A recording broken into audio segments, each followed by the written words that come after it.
can come back, but the time is gone. I'm round, running to escape from your lips. Don't lie, cause I know your heart. Don't try looking for someone to forget. Cause I gave you my whole life, and instead you gave me nothing. And you leave me here lonely. 우리 멋지게 인사 한번 하겠습니다. 메리 크리스마스.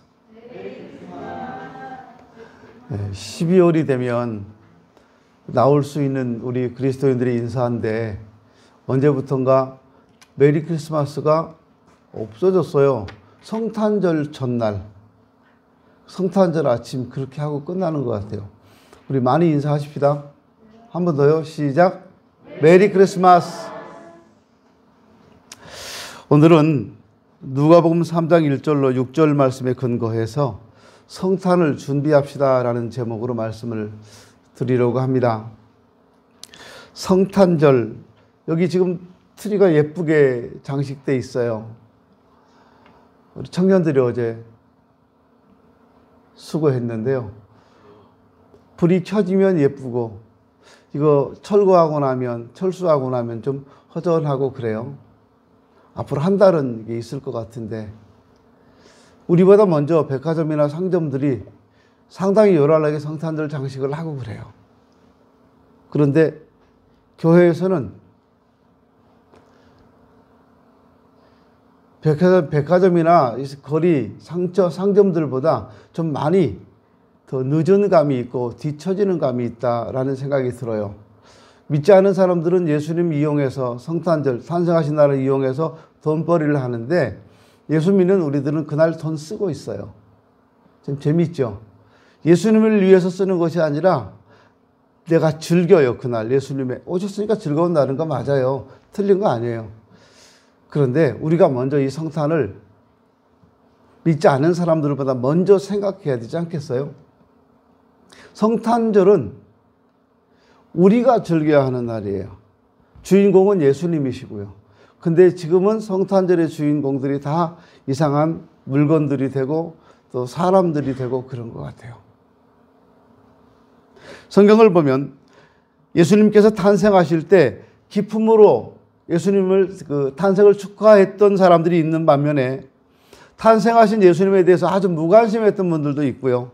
또 거절했거나 증오했던 사람도 있고 죽이려고 했던 사람도 있고 죽이라고 어디서 태어나는지 가르쳐준 사람도 있었어요. 신기하죠? 오늘은 우리가 성탄절을 기다리면서 이 성탄절에 대한 주변 사람들의 반응을 한번 살펴보고 우리가 어떻게 이번 2020년 성탄절을 맞이할 것인가를 한번 생각했으면 좋겠습니다. 예수님의 탄생을 준비하지 못했던 사람들의 태도를 보면요. 이 사람들은 미움과 증오를 가진 사람들이 있었습니다.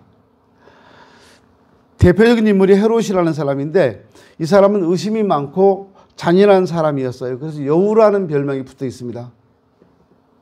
누군가 왕위를 위협한다고 의심이 들어서 자기 아들 셋, 아내, 장모까지 다 죽인 사람이 헤롯입니다. 내 왕권은 아들도 넘봐서는 안 되는 거예요. 내 왕권은 아내도 넘봐서는 안 되는 거예요. 누구든지 다. 그래서 아들 셋 죽이고 아내와 장모까지 다 죽였어요. 내 왕권을 넘본다고 생각했으니까. 그런 헤롯이 지금 막 아기로 탄생하신 예수님을 죽이려고 합니다.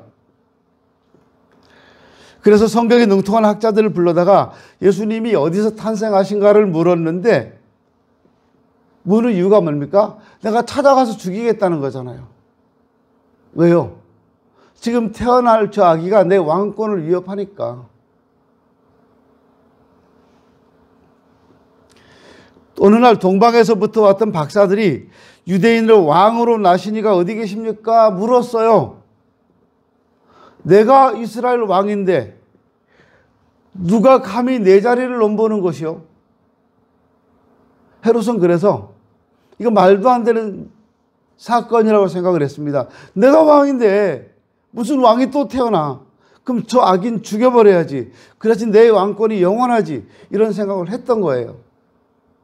사실 우리가 조금만 이성을 갖고 생각한다면 저 아기가 태어나서 어른이 되고 왕이 될 때까지 몇 년을 기다려야 될까요? 20살에 왕이 된다 그래도 앞으로 난 20년 동안 더 왕이 될 수 있는 거예요. 근데 그 아이를 죽이겠다는 겁니다, 지금. 내가 왕인데 누가 감히 내 자리를 넘봐? 이거예요.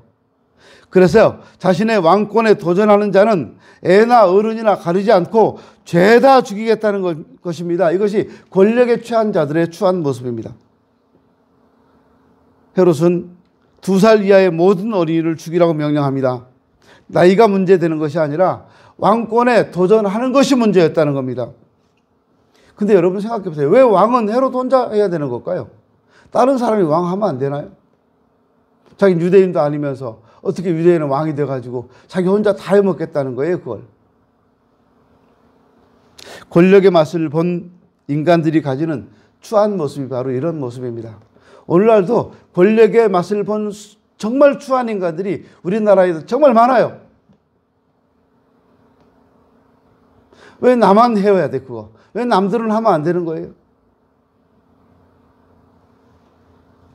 미움과 증오로 성탄을 맞이한 사람들이 있었습니다.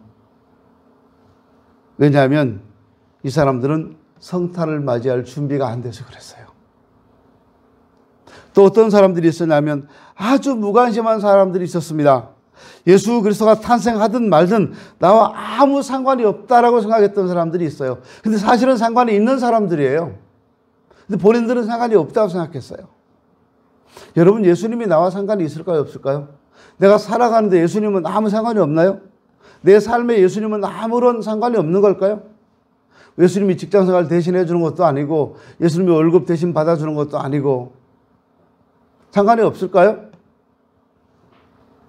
누가 그랬습니까? 제사장과 서기관들이 바로 그런 사람들입니다. 이 사람들은 하나님께 예배드리고 하나님을 섬기기 위해서 택함받은 사람들이에요. 그런데 이 사람들이 예수님의 탄생에 대해서 무관심했어요. 이들의 반응은 이상하게 느껴질 만큼 철저하게 무관심했습니다. 메시아의 탄생지는 베들레헴이라고 다른 사람들에게 가르쳐 주면서도 자기들은 그 베들레헴에 가지 않았어요. 동방의 박사들이 아기 예수께 경배 드리는 그 자리에 이 사람들은 가지도 않았어요. 별을 따라온 사람들이 가는데 같이 쫓아가지도 않았어요. 베들레헴에 가지도 않았고 대망의 메시아가 오셨는데도 기뻐하지도 않았습니다. 들에서 양을 치는 목자들이 와가서 예수께 경배하고 갔는데 이 소문이 파다하게 퍼졌는데 그래도 이 사람들은 안 갔어요. 왜 그럴까요? 관심이 없다는 거예요. 오히려 이 사람들은 자신들의 특권만 챙기고 헤롯 왕의 눈치만 살피고 메시아에 대한 지식이 있으면서도 정작 메시아의 오심에 대해서는 무관심했다는 겁니다. 이들이 메시아 탄생에 대해서 전혀 무관심한 이유가 뭡니까? 세속화되어서 그래요. 이때 당시 제사장이나 서기관들이 너무 깊이 세속화되어 있었습니다. 물질이나 명예나 어느 면에서 부족함이 없고 불편함이 없었기 때문에 구태여 메시아가 필요하지 않았어요. 그래서 관심이 없는 거예요. 오늘날도 이런 성도가 진짜 많습니다. 예수 믿는다고 말은 해요. 종교란에 기독교라고 쓰기도 써요. 세례도 받았어요. 직분, 집사 다 써요. 그런데 관심이 없어요. 예수님께 관심 없는 성도가 진짜 많아요. 교회 일에 관심 없는 성도가 진짜 많아요. 교회가 무너지든 말든 예수 그리스도께서 못 박히시든 말든 이 땅에 태어나든 말든 나와 아무 상관이 없는 거예요. 이유가 뭡니까? 세속화돼서 그래요. 그리고 살만해서 그래요. 내가 먹고 살아가는데 아무 지장이 없어요. 예수님 없어도 괜찮아요. 내가 살아가는데 아무 영향이 없어요. 그래서 그래요. 근데 진짜일까요? 진짜 내 인생에 예수님이 빠져도 괜찮을까요?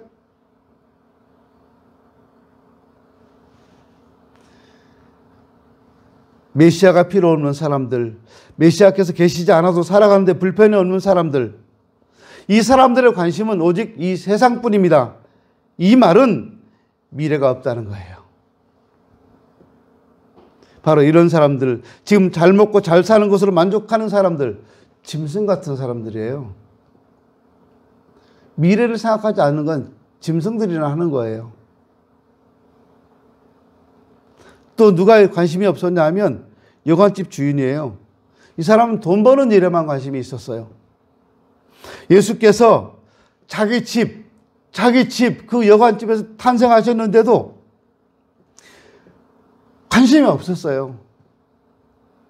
세상을 구원하실 메시아를 자기 집에 모시는 영광을 얻었는데도 이 사람은 그 기회를 놓치고 말았어요.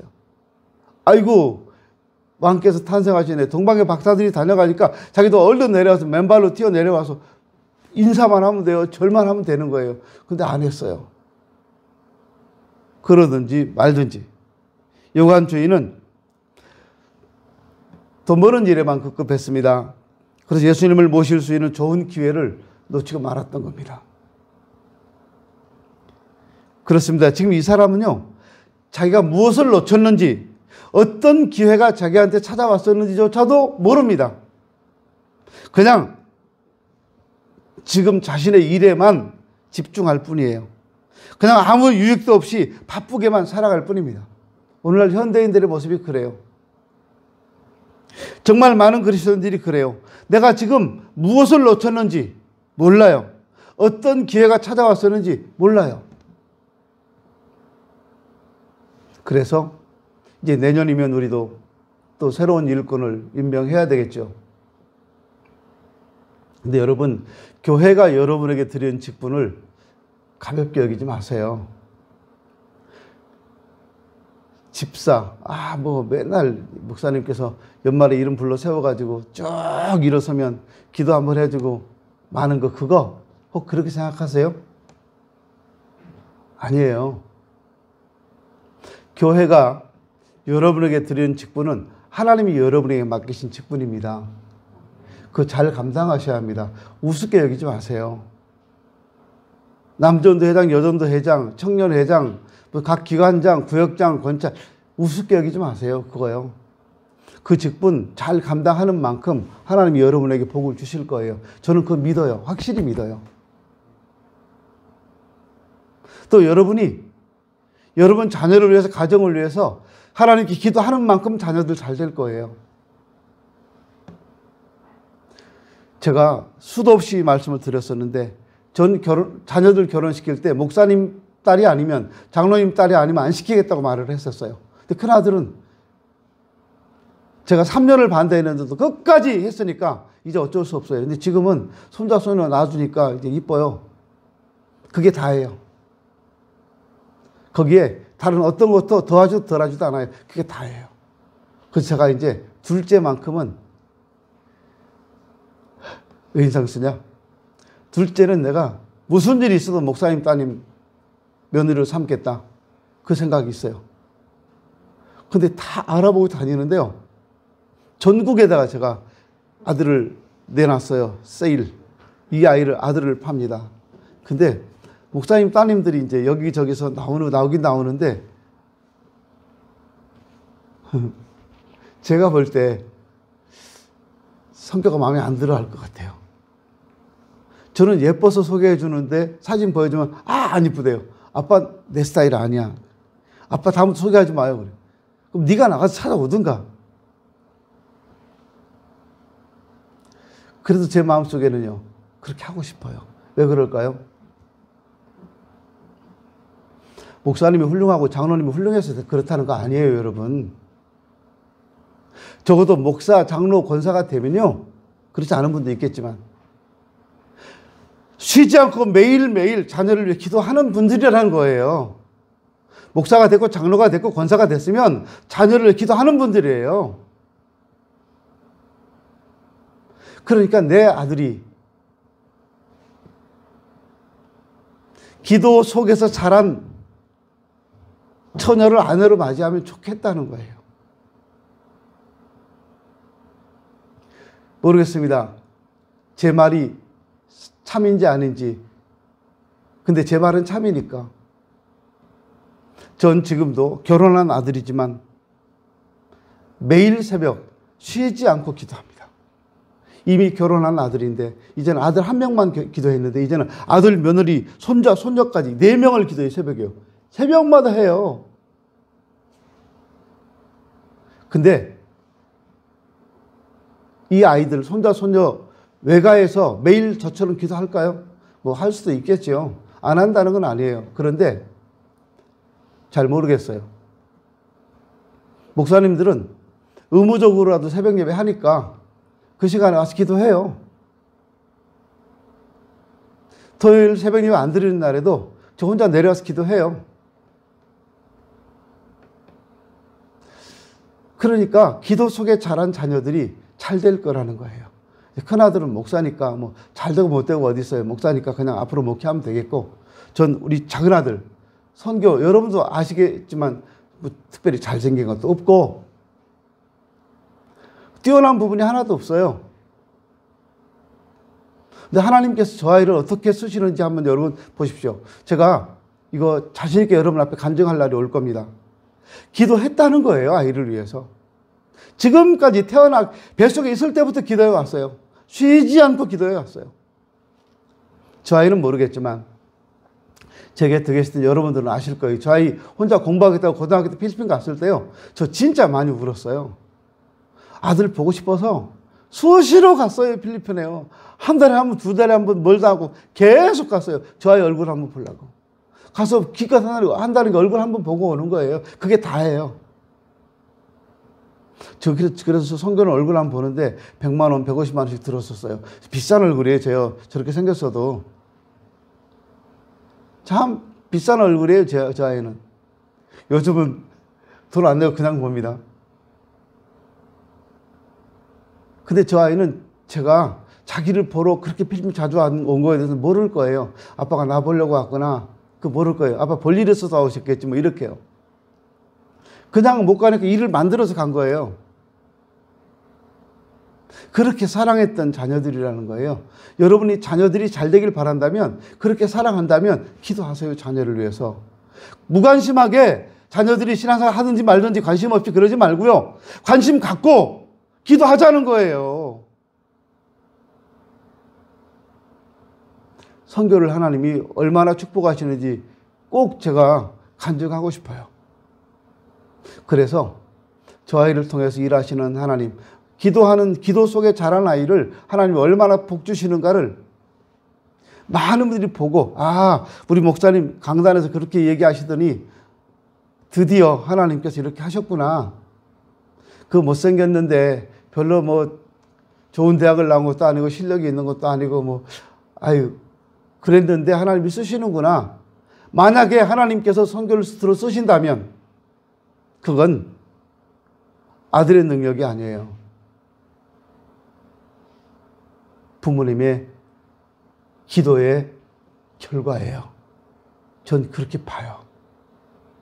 근데 많은 성도들이 나한테 무슨 일이 있었는지, 어떤 기회가 찾아왔는지도 모르고 막 지나가는 거예요.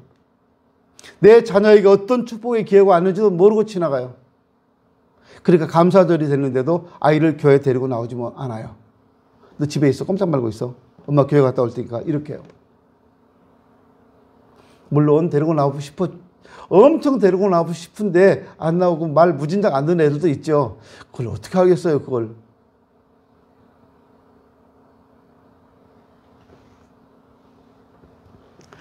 소탐대실이라는 말을 들어보셨을 겁니다. 작은 걸 탐하다가 큰 것을 잃어버린다는 뜻이에요. 여간빵 하나의 값이 세상을 구원하실 예수님보다 크게 보였던 사람이 바로 여간집 주인이었어요. 그 방값 하나가 얼마나 되겠어요? 2000년 전에 여간집 방값, 그 하룻밤 방값이 얼마나 몇 푼이나 됐겠어요? 그거 하나 때문에 세상을 구원하러 오신 예수님을 맞아들이지 못했어요. 사람들이 예수님 성탄에 무관심한 이유는 세상 일에 바쁘기 때문에 그래요. 직장 일에 바쁘고, 장사하는 데 바쁘고, 사람들을 만나야 되니까 바쁘고, 사업해야 되니까 바쁘고, 시간이 없어요. 작은 유익을 위해서 크고 위대한 천국을 지금 상실해 가고 있는 겁니다.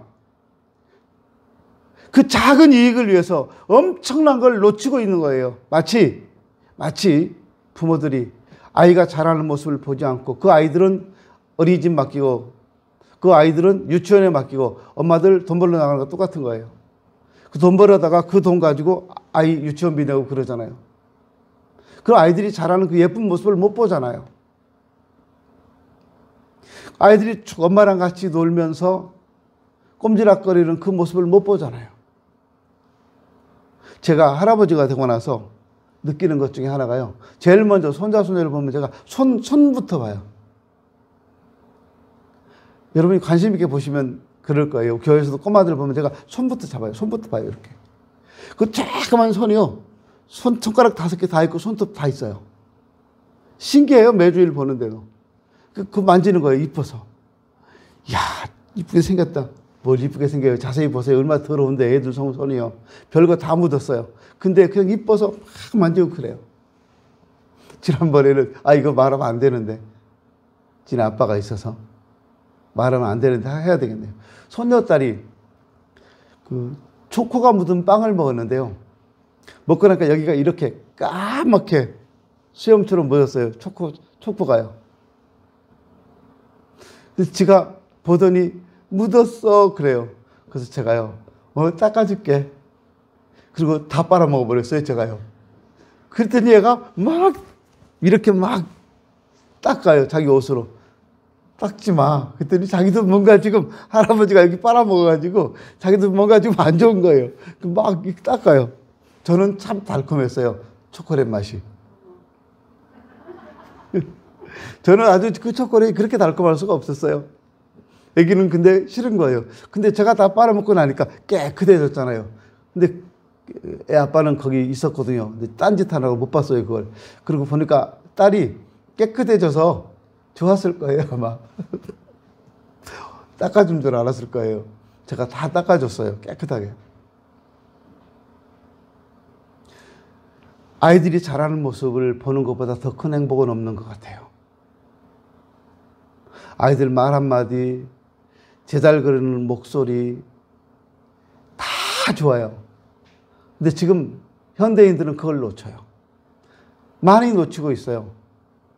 그리고 애들은 어린이집에 가서 혹사당하고, 혹사하는 표현이 이상한데, 단체 생활하고, 그리고 집에 돌아와요. 그러니 부모의 사랑을 느꼈겠어요? 그러니까 엄마가 오라면 안 오고, 어린이집 선생님한테 가고, 유치원 선생님한테 가는 거예요. 오라고 하니까 안 가고 선생님한테 가더라고요. 우리 손자가요. 할아버지다. 그러니까 아니야. 그리고 막 도망갔더니 그 어린이집 선생님 뒤로 싹 숨어요. 기가 막혔어요. 왜 그럴까요? 선생님하고 있는 시간은 많고 할아버지는 어쩌다 한번 보니까 낯설어서 그래요. 그 숨는 모습도 이뻤어요. 이리 오라고 사정해도 안 와요. 나중에 선생님이 또다 밀어도 안 와요. 자꾸 뒤로 도망가요. 그 제가 가서 체포해가지고 왔죠. 작은 유익을 위해서 크고 위대한 천국을 상실하지 마십시오. 그러면 탄생하신 예수 그리스도를 만나기 위해서 우리는 뭘 준비하면 좋겠습니까? 가장 중요한 것은요, 그분을 사모하고 그분의 나라를 사모하는 마음이 있어야 합니다. 동방에서부터 온 박사들은 유대인의 왕으로 탄생하신 분이 누구인가 만나고 싶은 그 사모하는 마음이 있었기 때문에 동방에서부터 베들레헴까지 그 먼 길을 걸어올 수 있었어요. 사모하는 마음 속에 정성이 담겨져 있고 사모하는 마음 속에 헌신이 있습니다. 사모하는 마음 속에 주님을 향한 진정한 사랑과 구원의 감격이 있다는 겁니다. 여러분이 교회를 사모하고 사랑하면 교회가 좋아져요. 헌신하게 되어 있어요. 그런데 사랑하지 않으면 헌신하고 싶은 마음이 없어요. 나만 시키는 것 같아. 여러분, 나만 시키면 좋지 않을까요? 학교 다닐 때, 저 어릴 때, 저 국민학교 때 선생님이 칠판 지을 사람 그럼 막 손들고 서로 지우겠다고. 그게 지우면 막 백묵가루 무지 날렸잖아요. 근데 그거 선생님이 너 그럼 막 좋아가지고 막 주고 팡팡팡 털면 막 이렇게 가루가 날리는데 그거 다 들이마시면서도 털고 유리창 문 열고 빵빵 벽에다 치고 그랬어요. 내 팔에 막 하얗게 다 묻는데도 좋아서. 맨날 시키면 정말 좋았어요. 저는 국민학교 3학년 때요. 매일 11시에서 12시까지 수업을 1년 동안 못 받았어요. 선생님이 도시락 가져오라고 시켰어요. 이두영, 네. 그래요. 그러면 저는 수업 시간에 나가요. 선생님 집에까지 걸어서. 그런데 그 거리를 지금 잘 모르겠는데 선생님 집을 골목을 돌아서 계속 갔다가 그 선생님 집에 가면 사모님이 도시락을 준비해 놨다가 줘요. 근데 가면 어떤 때는 준비가 안 돼서 많이 기다렸어요. 선생님 음식 할 때까지, 사모님 할 때까지 기다렸다가 그 도시락을 싸주면 들고 학교로 왔어요. 그러면 점심시간이 딱 돼요. 1년 동안 그랬어요. 1년 동안 하니까 그 4교시인가 수업을 못 받은 거예요, 저는. 지금 생각하니까 엄청 손해 많이 봤죠. 그때는 근데 좋았어요. 맨날 시키니까. 다른 사람이 갈까봐 그냥 내가 가야 되니까. 교회에서도 그랬으면 좋겠어요, 여러분. 목사님이 나 말고 다른 사람 구역장 시킬까봐 막 눈이 번쩍번쩍하고 목사님 이번에도 나 해야 됩니다. 그래야 되지 않을까요?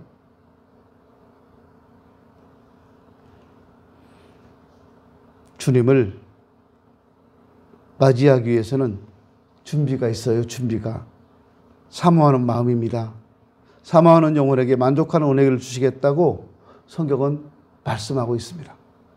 그런가 하면 빈 방도 준비하셔야 됩니다. 베들레헴 여관 집주인은 빈 방이 없어서 왕의 왕을 모실 수 있는 일생 최대의 축복의 기회를 놓쳤습니다. 이 여관집 주인이 살아가면서 평생을 몇 년 살 죽었는지 모르겠습니다만 이 사람이 평생 살면서 예수님이 자기 집에서 탄생하신 것보다 더 큰 축복의 기회는 없었을 겁니다. 일생일대의 기회. 그걸 놓쳐버렸어요. 왜요? 빈 방이 없어서. 여기서 빈 방은 비어있는 심령, 깨끗한 영혼을 의미합니다. 예수님께서는 심령이 깨끗한 자에게 찾아오십니다. 거룩한 분이시기 때문에 더러운 곳에 계실 수는 없잖아요. 지난 1년 동안 불의 앞에서 무너지고 넘어졌던, 죄악 앞에서 무너지고 넘어졌던 우리 모습을 회개하면서 깨끗한 심령으로 성탄을 맞이할 수 있도록 준비할 수 있기를 바랍니다. 마음이 비어 있어야 돼요. 세상 욕심으로 가득 채워져 있는 마음에는 예수님이 들어오실 수가 없잖아요. 그리고 기도로 준비하셔야 합니다. 누가복음 2장 보면 성전을 떠나지 아니하고 주야로 금식하고 기도했던 안나라고 하는 분이 예수님을 만나게 됩니다. 항상 쉬지 않고 기도로 준비했더니 마침내 예수님을 만났다는 거예요. 또 하나 예물도 준비하셔야 합니다. 동방의 박사들은 황금과 유향과 몰약을 준비했습니다. 오늘 우리들이 어른을 찾아뵐 때 빈손으로 가는 경우는 거의 없어요. 적든 많든 정성을 다해서 예물을 준비해 갑니다. 그렇다면 우리를 영 죽었던 자리에서 건져주신 예수 그리스도께서 탄생하신 성탄절을 맞이하면서 우리가 어떻게 빈손으로 그분 앞에 나갈 수가 있겠습니까? 동방의 박사들이 드렸던 만큼 그런 엄청난 예물은 아닐지라도 나를 구원하시기 위해서 예수님께서 이 땅에 오시는데 어찌 그분을 대충 맞이할 수 있겠냐는 거예요. 최선을 다해 준비하십시오. 최선을 다해서 그분을 맞이할 은혜의 그릇을 준비하시자는 겁니다. 최선을 다해서 주님을 감동시킬 예물을 준비하자는 겁니다. 주님께서 나를 통해 받으시기를 원하는 가장 기뻐하실 예물이 무엇일까를 생각해 보십시오. 이번 성탄절에 내가 주님께 드릴 선물 중에서 주님이 가장 기뻐하실 선물이 무엇일까? 돈일까요? 상품권일까요?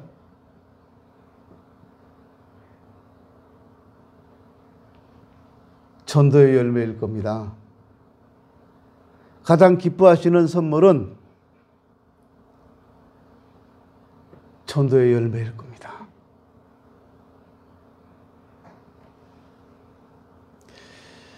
성탄절을 앞에 두고 분명 예수님을 맞이하는 사람도 있고 그렇지 못한 사람도 있을 수 있습니다. 그것은 준비하는 것에 달려 있습니다. 예수를 맞이하기 위해서 우리가 준비할 것은 사모하는 마음입니다. 빈 방입니다. 기도입니다. 그리고 특별히 예물을 준비하셔야 합니다. 그래서 이번 2020년 성탄절에는 아기 예수께 내가 가장 귀한 선물을 드려서 그분을 기쁘시게 해드리고 이 땅에 다시 오시는 우리 주님 그 영광의 날에 주님 앞에 설 수 있는 여러분이 되었으면 좋겠습니다. 기도합니다.